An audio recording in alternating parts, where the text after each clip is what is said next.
Mga kalangga, maalala natin ang yung mga gamit ng araw tulad ng posporo.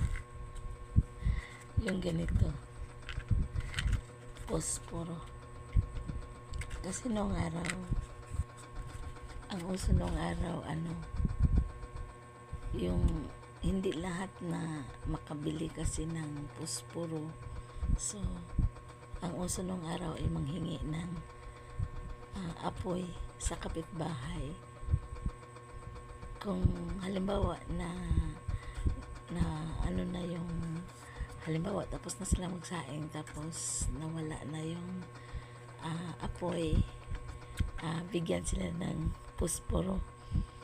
Tapos mga kalangga, kung wala silang yung bahayan ng posporo, ito tanggalin to.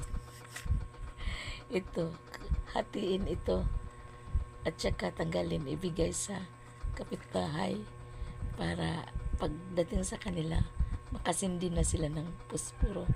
Kaya itong posporo, gamit ito kanino-ninuan pa noong araw.